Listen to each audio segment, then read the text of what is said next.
Hey, deep divers. Welcome to another deep dive. Today we're tackling a question that's maybe a little more complicated than it sounds at first. How do we actually measure poverty? We're going to be looking at an excerpt from Sabina Alkire's 2007 paper, The Missing Dimensions of Poverty Data. Okay. And, you might be thinking, well, isn't it just income? Like how much money do you make? And that's how we figure out if you're, quote unquote, poor or not. Right. Yeah, I think that's what a lot of people kind of assume. Yeah, it's a pretty common assumption, but get ready because we're about to really challenge that assumption. Yeah, because what's really fascinating is that while income is definitely, a part of the equation, All right. it's really only one piece of a much bigger and more complex picture. Okay, so let's unpack that then. What else is Alkire saying is missing when we only focus on income? Like, what are we not seeing? Well, one of the main things that Alkire's paper highlights is how relying solely on income as a measure of poverty, it paints a very limited picture of people's lives. Right. It's like trying to understand a whole symphony, Okay, but you're only listening to like one instrument. I like that analogy. Okay, so we need to figure out what the other instruments are in this poverty symphony. What else should we be listening to? Right. So, for example, imagine someone who might have a decent income.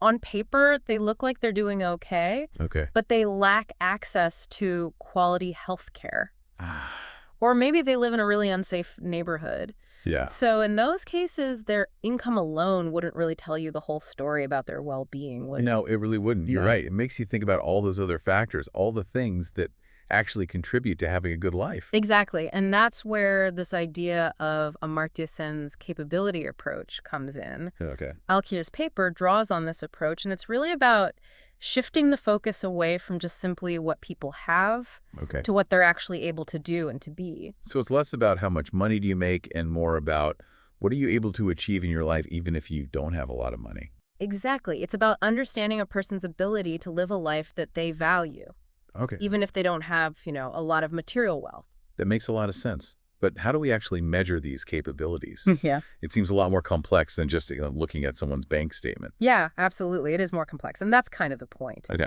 It's about moving beyond just focusing on a single number Okay. and instead looking at a broader range of factors. And Alkire actually lays out 10 dimensions of poverty in her paper that help us capture this complexity. 10 dimensions. Okay, ready? Lay them on me. All right, so the 10 dimensions are health, education, work, and leisure, physical security, housing, social connections, respect psychological well-being, environmental quality, and political voice. Wow, that's quite a list. And each one of those, even just hearing them listed out, it's clear that each of those is so crucial for a good life, like even beyond just having money in your pocket. Exactly, and what's really interesting is how all of these dimensions, they actually interact and they overlap. Can you give me an example of how they're all kind of connected like that? Sure, so let's say someone experiences a lot of social isolation, Okay. that feeling of loneliness and not really belonging anywhere. Yeah. Now, this could lead to feelings of disrespect or even psychological distress like anxiety or depression. Right. And those feelings might then make it harder for them to find decent work, impacting their income and further isolating them. So it's like a ripple effect almost. Yeah, One area of deprivation can kind of trigger all these problems in these other areas of a person's life. exactly. It's all connected. And this framework really helps us see poverty in a much more holistic way. It really does. And it makes you realize that sometimes those solutions that seem simple at first, like just throwing money at a problem, they might not actually address those underlying causes. Right? It's not always just about money. So Alkire is really pushing us to think about poverty in a more nuanced way. Precisely. Okay, I'm ready to dive deeper into these dimensions. All right, let's do it. Which one should we start with? Well, since we were just talking about social connections, Yeah. why don't we start there? Alkire argues that feeling connected to others, having a sense of belonging, and having people you can rely on, Okay. those things are absolutely crucial for well-being. It's like that saying, it takes a village. Right. We're social creatures. And, feeling connected to others is just fundamental to being human. Exactly. And when people lack those connections, Yeah. they become so much more vulnerable to a whole host of challenges, Yeah. from mental health issues to economic hardship to you name it. Yeah, this is really resonating with me. I've even read about how loneliness and social isolation can actually be as harmful to your health as smoking. Wow. It's crazy. It's not something we traditionally think of as poverty, Yeah. but it makes a lot of sense when you think about how it impacts people's lives. It really does. And, think about how relevant this dimension is today. Right. In a world that's becoming increasingly digital and sometimes less focused on face-to-face interactions, Hmm. fostering those social connections is more important than ever. It's true. We have all these ways to connect virtually these days, but it doesn't always translate to those genuine supportive relationships in our everyday lives, Mm. you know? It doesn't. And I think that's something that Alkire really challenges us to think about. Yeah. How can we create policies and programs that not only address, the economic hardship, but also foster genuine social inclusion? That's a big question, a powerful question. It is. And it actually leads us to another dimension on Alkire's list that really stood out to me, the dimension of respect. Yeah, respect is huge. Yeah, it really is. And this dimension, it highlights the importance of dignity and how people are treated within society. Yeah. It's about recognizing the inherent worth of every individual. Absolutely. And it get me thinking, what does it mean to be poor in terms of respect? Yeah, that's a good question. What does that look like? Well, imagine someone who constantly faces discrimination or prejudice just because of their economic status. Their opinions are dismissed. They're Mhm. not taken seriously. Their voices aren't heard, and they're just kind of treated as less than others. It's like they're being told, you don't matter simply because you don't have as much money as someone else. Exactly. And that can have such a devastating impact on a person's self-esteem, their sense of agency, and even their mental health. It's dehumanizing. It is. It reminds me of the story I read about a single mother who was constantly treated with such disrespect by social service workers when she was trying to get benefits for her children, you Yeah. know? Oh, God. And the whole experience just left her feeling so humiliated and powerless. That's heartbreaking. It is, and it's such a powerful example of how a lack of respect Yeah. can actually make it even harder for people to escape poverty. Absolutely. It reinforces that idea that poverty isn't just about material deprivation. Right. It's about social and psychological well-being, too. It really is. It makes you think about how we treat people experiencing poverty in our own communities. Right. Are we treating them with dignity and respect? Or are we looking down on them and judging them? It's a question we should all be asking ourselves. It is. Okay, so we've covered two really fascinating dimensions already, social connections and respect. And I already feel like my understanding of poverty is starting to shift. Me too. It's complex, but Alkire's framework, it really helps us see the full picture. It does, but we've only just scratched the surface. We've got a lot more to explore. I know, I can't wait to dive into the rest of these dimensions, but for now, I think we should take a pause here. Okay. Let our listeners absorb everything we've discussed so far. Sounds like a plan. Welcome back, deep divers. We're continuing our exploration of Sabina Alkire's 10 dimensions of poverty and really moving beyond that just income, to understand what truly affects people's lives. Yeah, it's like we're building a more complete picture of poverty one dimension at a time. Exactly. We've already talked about social connections and respect and how vital those are for well-being. So what's next on Alkire's list? What other dimensions should we be thinking about? Well, let's talk about health. It seems obvious. We all want to be healthy. Right, of course. But when you really look at it through Alkire's lens, it goes much deeper than just, the absence of disease. Okay, so good health is about more than just not being sick. What aspects of health does Alkire highlight? Well, she talks about physical health, of course, Right. but also mental health, access to health care, even nutritional well-being. It's really about having the capability to live a healthy life in all its facets. That makes sense. Uh-huh. You could have a good income but still struggle with, like chronic pain or mental health challenges that really impact your quality of life. Exactly. And think about how this intersects with those dimensions we've already talked about. Okay. Like poor health can affect your ability to work, which then impacts your income and your social connections. Right. It can make it harder to feel respected or maintain a sense of psychological well-being, It's like those dominoes falling again. Yeah. One area of deprivation can trigger this whole cascade of problems in other areas. It's all connected. I'm also remembering that study I read about the long-term effects of childhood malnutrition, like how it can impact cognitive development and even like future earning potential. Oh, that's a great example. It really highlights how crucial those early interventions are Yeah. for breaking that cycle of poverty. Investing in things like prenatal care, early childhood nutrition programs, access to health care for everyone. Right. Making sure everyone has that solid foundation from the start. Exactly. It can make a world of difference. So if we're measuring poverty with this health dimension in mind, Yeah. We're looking at things like infant mortality rates, access to vaccines, prevalence of chronic illness within a community, you know? Right, looking at the bigger picture. It really gives you a much richer understanding of people's lives than just their average income. It does. It's about recognizing that health is a fundamental building block for a good life. Okay, so moving right along, what's another dimension from Alkire's framework that you think is particularly important? You know? Let's talk about education. Alkire argues that education is about more than just acquiring knowledge and skills. Okay. It's about expanding your choices and opportunities in life. It's about empowerment. Exactly, giving people the tools to shape their own futures. But I imagine Alkire's view of education goes beyond just years spent in a classroom, right? Absolutely. She includes things like literacy rates, Okay. access to quality education at all levels, even things like vocational training or apprenticeships. Right. It's about having the capability to learn throughout life, to adapt to new situations, and to make informed decisions. Thinking about this globally, it makes me think about all the girls around the world who are still denied an education. Right. And that's not just a personal loss for them. It has a huge impact on their families, their communities, Right. even the economy as a whole. Yeah, it really underscores how investing in education, particularly for girls, is not just about, individual empowerment, Right. but it's about creating a more just and prosperous society for everyone. So it's an investment in the future.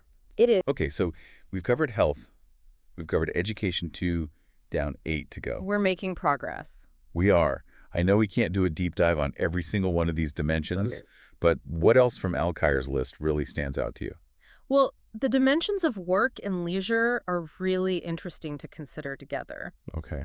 Alkire argues that, it's not just about having any job, Right. but it's about having work that is meaningful and freely chosen. So it's about agency, like having control over your work life. Exactly. It's not just about being stuck in a dead-end job because you don't have any other options. Right. It's about having a job that provides a decent income, of course, Of course. but also opportunities for growth, feeling valued for your work, having some control over your working conditions and schedule.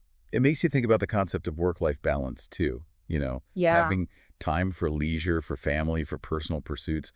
Those things are crucial for well-being, even if you have a decent income. Absolutely. This dimension really reflects this growing concern in many parts of the world. Even wealthy ones, about the pressure people feel to work longer hours and the toll it takes on their well-being. It's like even if you're financially secure, Right. but you're constantly working and stressed, that's a form of deprivation in itself. It is. Yeah. Alkire is really pushing us to think about well-being holistically. She is. It's not just about the size of your paycheck. Right. It's about the quality of your life overall. Exactly. All right, let's keep this momentum going. What other dimensions do we need to explore? Well, let's talk about physical security. Okay. Now, this one might seem obvious, Right. but Alkire reminds us that feeling safe and secure in your environment is fundamental to a good life. Yeah, you can't really thrive if you're constantly living in fear. Exactly. Yeah. So what does physical security encompass in Alkire's framework? Right. What does that actually mean? Well, it's about being safe from violence, crime, exploitation. Okay. It's about having access to justice if your rights are violated, Right. protection from abuse by those in power. It makes me think about communities that are living, under the constant threat of war or conflict. Right. Or families that are forced to flee their homes because of persecution or natural disasters. Yeah. That kind of chronic insecurity. It must take such a toll on people. Oh, it does. It can make it almost impossible to plan for the future, to invest in yourself or your community, or even just enjoy the simple things in life. You're just constantly in survival mode. Yeah, you're never able to truly settle and flourish. Right. And that's why Alkire highlights physical security as such a vital dimension of poverty. Okay. When people feel safe and secure, then they can start to build a better life for themselves and their families. As we're going through these dimensions, social connections, respect, health, education work, and now physical security, I'm struck by how much Alkire's approach really expands our understanding of what it means to be poor. Yeah, it's not just about your income or your financial state. Right. It's a lived experience Yeah. that touches so many aspects of a person's life. It's reminding me that we can't just focus on economic solutions to poverty. Right. We have to think about these social, psychological, environmental factors as well. You're absolutely right. Addressing poverty requires a multifaceted approach. Yeah. But we're not done yet. we've still got a few more dimensions to uncover, Yeah, I know. including some really intriguing ones like housing environmental quality and Yeah. political voice. I can't wait to dig into those, but I think this is a great place to pause. For now, Okay. we've covered a lot of ground, and I think our listeners could use a moment to digest all of this insightful information. Sounds good to me. We'll be back soon to explore the remaining dimensions of poverty and what they mean for creating a more just and equitable world.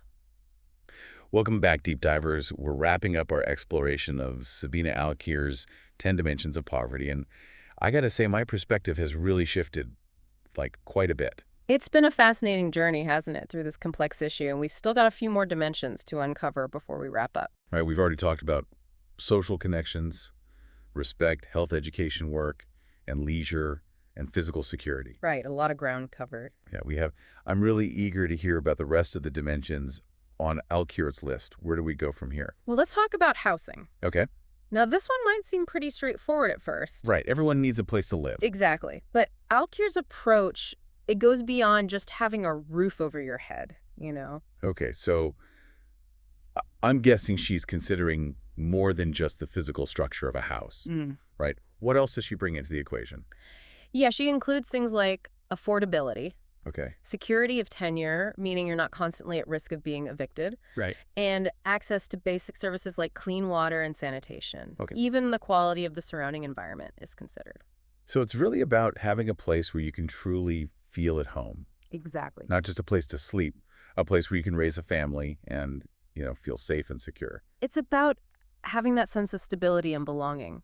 Right. And remember how we talked about all these dimensions being interconnected? Yeah. Well, imagine living in, a place that's overcrowded or unsafe. Right. It could impact your health, your children's education, even your ability to find and keep a job. Absolutely. It's all connected. It's those dominoes falling. Again, one area of deprivation can really set off this chain reaction. Exactly. This makes me think about the, rising cost of housing in so many cities these days. Yeah. It's a huge problem. It is. Even people with decent incomes, Yeah. are struggling to find affordable, safe places to live. It's not just about the poorest of the poor anymore. So measuring poverty through this housing lens, it means looking beyond income and considering things like, the percentage of their income that people are spending on rent, the prevalence of homelessness, the quality and availability of affordable housing options. Right. It gives you a much more complete picture. It paints a much more nuanced picture, for Okay. sure. Okay, on to the next dimension, one that feels particularly relevant in today's world,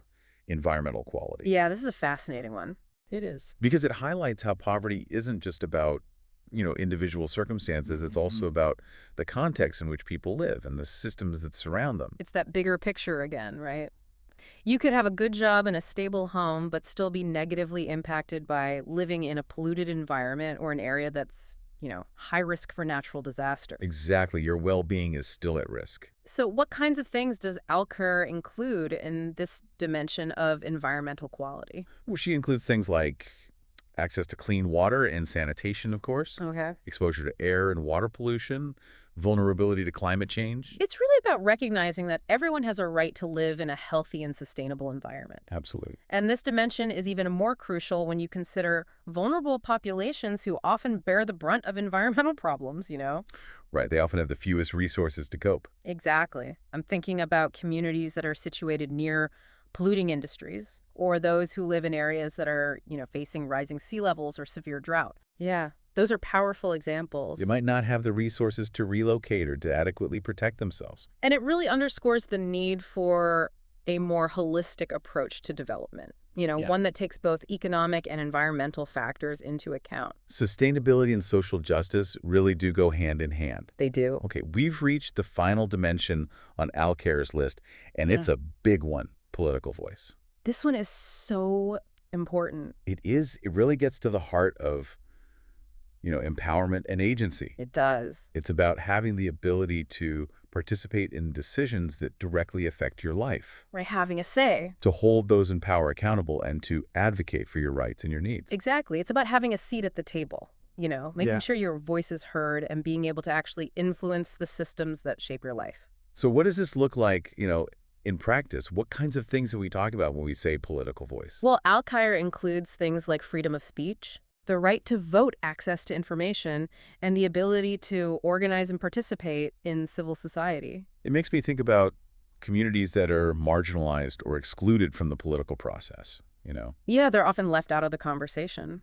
Their concerns are often overlooked, and they might not have the means to challenge unfair policies or to fight for resources. And that can definitely trap people in poverty. It's about empowering people to be agents of change, Yeah. in their own lives and in their communities, not just passive recipients of aid or assistance. Exactly. And that's what makes political voice such a crucial dimension of poverty. It's about shifting those power dynamics Yeah, and enabling people to shape their own destinies. it is. Wow, we've covered all 10 of Alkire's dimensions of poverty. We did it. And I have to say, this conversation has been incredibly eye-opening.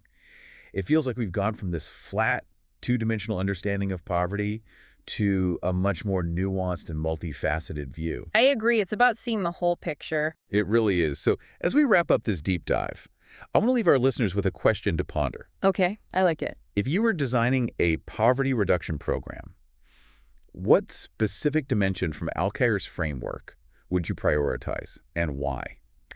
That's an excellent question. There's no easy answers, but it's definitely a question worth grappling with. It is. Because ultimately, understanding poverty isn't just about gathering knowledge, it's about taking action Right. to create a more just and equitable world. Well said, and I hope our deep dive has given our listeners some food for thought and inspired them to continue exploring this important issue. Thanks for joining us on this incredible journey. Until next time, keep those deep diving brains engaged.